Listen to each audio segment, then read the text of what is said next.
Nós que fazemos o Química Total, preparamos um curso todo especial para o Enem. Vamos ver toda a química em pequenos resumos teóricos para você arrebentar nessa prova. O tema da aula de hoje, o tema da aula de hoje será modelos atômicos, um tema ligado diretamente com a competência 7, aquela competência que eu digo para os meus alunos que tem a química na veia. Vamos começar? Bem, pessoal, vamos começar falando um pouquinho sobre a teoria atômica grega, a teoria de Demócrito e Leucipo. Pessoal, observando essa figura, nós podemos perceber bem a ideia de Demócrito e Leucipo. Demócrito e Leucipo acreditavam que a matéria ela seria descontínua. O que eu estou querendo dizer quando eu falo que a matéria seria descontínua? Eu estou querendo dizer que esses dois filósofos acreditavam que se você dividisse um determinado material em pequenos pedaços, você chegaria a um pedaço onde essa divisão não seria mais possível. Você teria então, a partir dali, o menor pedaço da matéria que seria indivisível.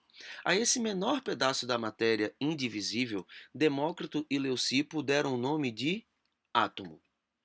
Pessoal, a palavra átomo que nós utilizamos até hoje, ela tem origem grega, mais ou menos 450 anos antes de Cristo, com esses dois filósofos, Demócrito e Leucipo. Vale salientar e vale deixar bem claro que a teoria atômica grega, ela não é considerada um modelo atômico científico. Por quê?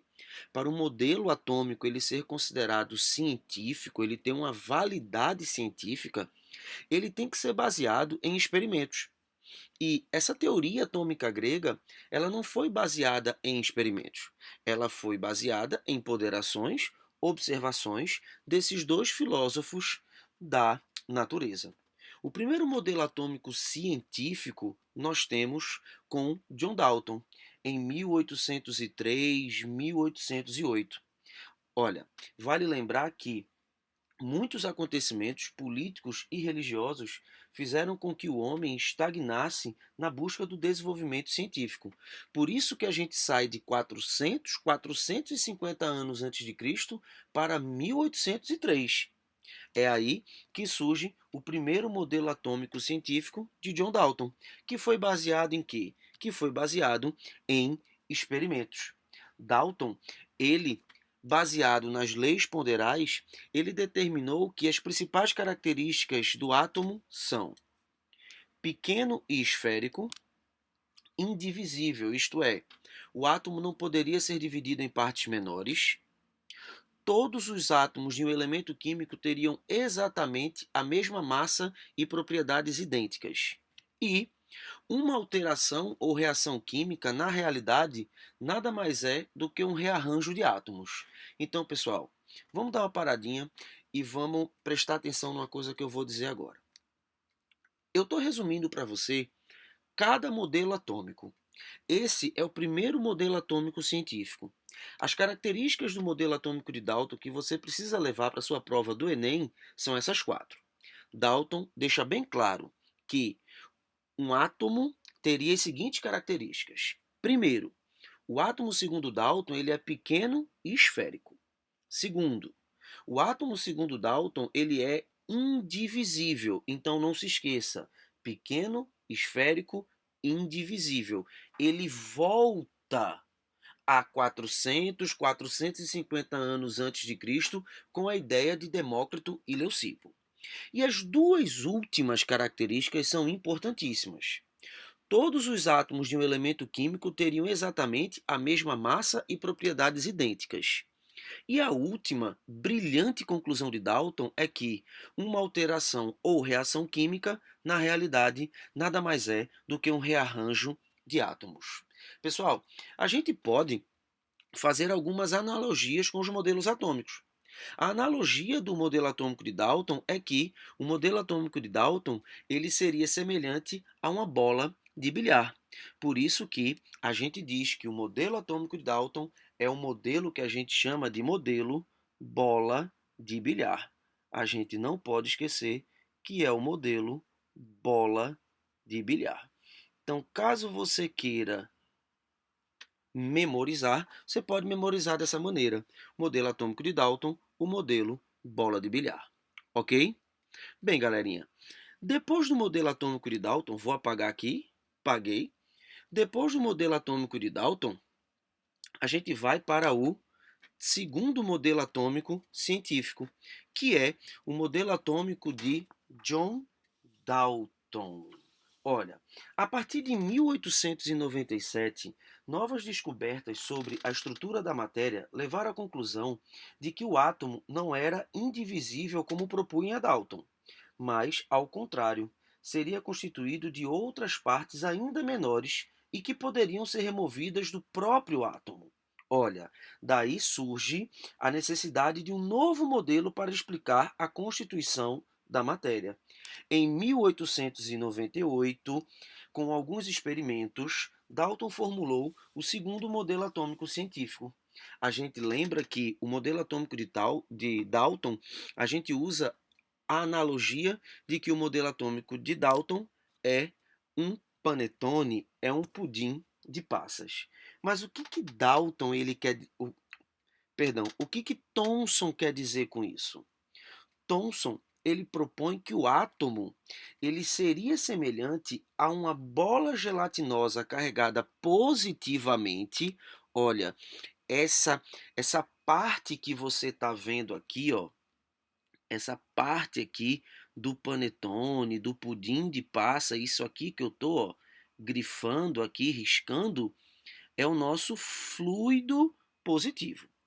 E ele disse que, colocado de forma homogênea para garantir a neutralidade da matéria, você teria grudada a essa bola as partículas negativas, que seriam os elétrons. É, pessoal, olha, já no modelo atômico de Thomson, a gente já conclui que o átomo ele não é indivisível. Thomson, ele está o quê? Thomson ele está dividindo o átomo.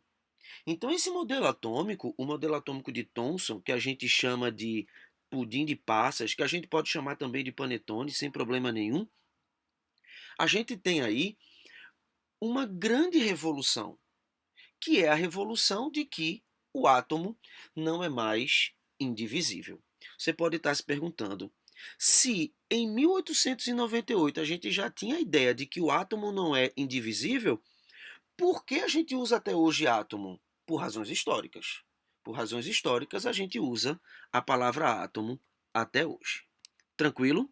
A gente tem agora o segundo modelo atômico científico, o modelo atômico de Thomson. Lembre-se, modelo atômico de Dalton. O átomo é pequeno, esférico, maciço, indivisível. Modelo atômico de Thomson. Você tem o quê? Uma bola gelatinosa positiva e colocada nessa bola gelatinosa você tem os elétrons. É o pudim de passas, é o panetone. O terceiro modelo atômico científico, ele vem em 1911 com Rutherford. Rutherford ele fez uma experiência muito importante que veio alterar e melhorar profundamente a visão do modelo atômico.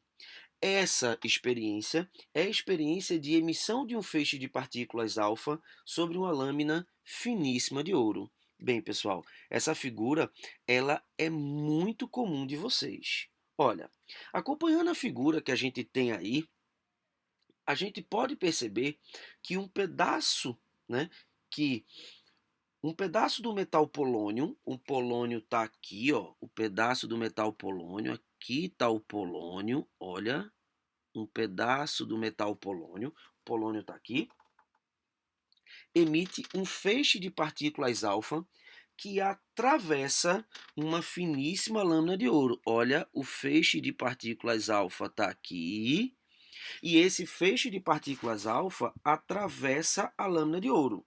Olha, pessoal, Rutherford ele fez 3 observações quando ele jogou um feixe de partículas alfa contra uma finíssima lâmina de ouro. A primeira observação foi que a maioria das partículas alfa atravessou a placa de ouro sem sofrer nenhum desvio. Essa observação ela está aqui, ó, olha. A segunda observação foi que poucas partículas alfa sofreram desvio em sua trajetória. Tá aqui, ó, olha, tá aqui. E a terceira observação dele, que foi a mais importante e a que deixou ele extremamente intrigado, foi que pouquíssimas partículas alfa foram rebatidas, foram ricocheteadas contra a lâmina. Ou seja, ela chegava aqui e ela, olha, voltava. Bem, pessoal, a partir dessas três observações, Rutherford ele tirou três conclusões. Opa, perdão, deixa eu voltar aqui. Rutherford tirou três conclusões. Vamos dar uma olhadinha nas conclusões? Olha só. Olhando essa figura, a gente pode perceber as conclusões de Rutherford. Primeira conclusão: se um grande número de partículas alfa atravessa a lâmina de ouro sem sofrer nenhum desvio, significa dizer que o átomo ele contém imensos espaços vazios. No centro do átomo existe um núcleo muito pequeno e denso. O núcleo tem carga positiva. Por quê? Porque poucas partículas alfa foram repelidas ao passar pelo núcleo. E para equilibrar essa carga positiva, existem as cargas negativas, os elétrons, ao redor do núcleo, orbitando numa região periférica denominada eletrosfera. Pessoal, Rutherford ele mudou completamente a característica do átomo em relação a Dalton e a Thomson. Então, o modelo atômico de Rutherford ele é importantíssimo para a comunidade científica. Tanto que hoje, nas aulas de física, quando o professor ele vai começar a física elétrica, ele desenha o modelo atômico de Rutherford. Só que tem um detalhezinho. O modelo atômico de Rutherford, ele apresenta algumas incoerências em relação à mecânica clássica, à física clássica. E essas incoerências demonstravam que o modelo atômico de Rutherford ele seria extremamente instável.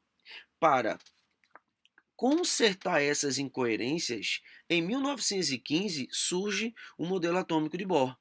E quando a gente lembra, e quando você falar de Bohr, você tem que lembrar em energia quantizada. Sempre que você tiver uma questão energia quantizada, saiba, ele está falando do modelo atômico de Bohr. Então, questão, apareceu energia quantizada, pode botar lá, Bohr. Vá com fé que você vai acertar. O que Bohr fez? Bohr, pessoal, ele pegou a, as ideias de quantização de energia de Max Planck e colocou essas ideias no modelo atômico de Rutherford e formulou os seus postulados. Para Bohr, o elétron move-se em órbitas circulares em torno de um núcleo central. Para cada elétron, para cada elétron de um átomo existe uma órbita específica, em que ele apresenta uma energia bem definida e característica, que não varia enquanto o elétron estiver nessa órbita. É aquela história da energia quantizada, é aquela história do estado estacionário. O elétron só muda de nível de energia quando absorve ou emite fótons. Olha, pessoal, fótons a gente pode chamar de energia. Assim, se um elétron no estado fundamental absorve um fóton, ele salta para um nível de energia imediatamente superior e entra no estado ativado. Quando o elétron passa de um estado de energia elevada para um estado de energia menor, o elétron emite essa energia que ele absorveu. Bem, o que eu estou falando é justamente isso, pessoal. Vê só. Cada elétron, cada elétron, ele tá. Isso aqui é um elétronzinho. O elétron ele está girando em uma órbita circular ao redor do núcleo. O elétron, quando ele está nessa órbita aqui, ele tem uma energia própria dessa órbita. E o elétron ele está orbitando ali sem absorver energia espontaneamente. Um elétron ele só vai sair daí quando ele receber uma energia externa, luz, calor, eletricidade. Quando ele recebe essa energia, ele salta para um nível mais externo. A gente costuma dizer que o elétron ele sente uma vontade de voltar para casa, ou seja, o elétron ele quer voltar para o seu nível de origem. Então o elétronzinho que está excitado, o que vai acontecer com ele? O elétronzinho que está excitado, ele vai voltar para o seu nível de origem e essa volta acontece emitindo essa energia que ele absorveu. Beleza? Então, pessoal, o que a gente pode falar desse pequeno resuminho? Deixa eu apagar aqui. E o que a gente pode falar desse pequeno resuminho? É o seguinte: para o nosso Enem, existem basicamente 4 modelos atômicos básicos: Dalton, Thomson, Rutherford, Bohr. Então a gente pensa assim: Dalton, bola de bilhar, pequeno esférico maciço, indivisível. Thomson, pudim de passas. Você tem o átomo como uma bola gelatinosa positiva e colocada nessa bola você tem os elétrons. 3. Rutherford, modelo do sistema planetário. É aquela experiência com um feixe de partículas alfa atravessando uma lâmina de ouro. Como é que você pensa? Como é que você lembra? Lembra assim: o átomo é formado por um núcleo pequeno, denso, positivo, e ao redor desse núcleo você tem os elétrons girando em órbitas circulares. E o último modelo atômico que veio para ajudar, que veio para completar Rutherford, foi o modelo atômico de Thomson, de Bohr, que diz o seguinte, que o mais importante de Bohr que você precisa lembrar é justamente as transições eletrônicas. Se um elétron sai de um nível mais interno para um mais externo, ele absorve energia. E quando ele volta desse nível mais externo, ele emite essa energia que ele absorveu. Bem, pessoal, essa é a nossa primeira aula. E eu queria muito que vocês fossem lá no Facebook, curso de Química Professor Flávio, dessem um joinha, fossem lá no YouTube, no nosso canal Curso de Química Professor Flávio. O nosso site está ficando pronto, todas essas aulas também serão disponibilizadas no site. Um forte abraço e semana que vem tem mais uma aula com o tema Tabela Periódica. Valeu!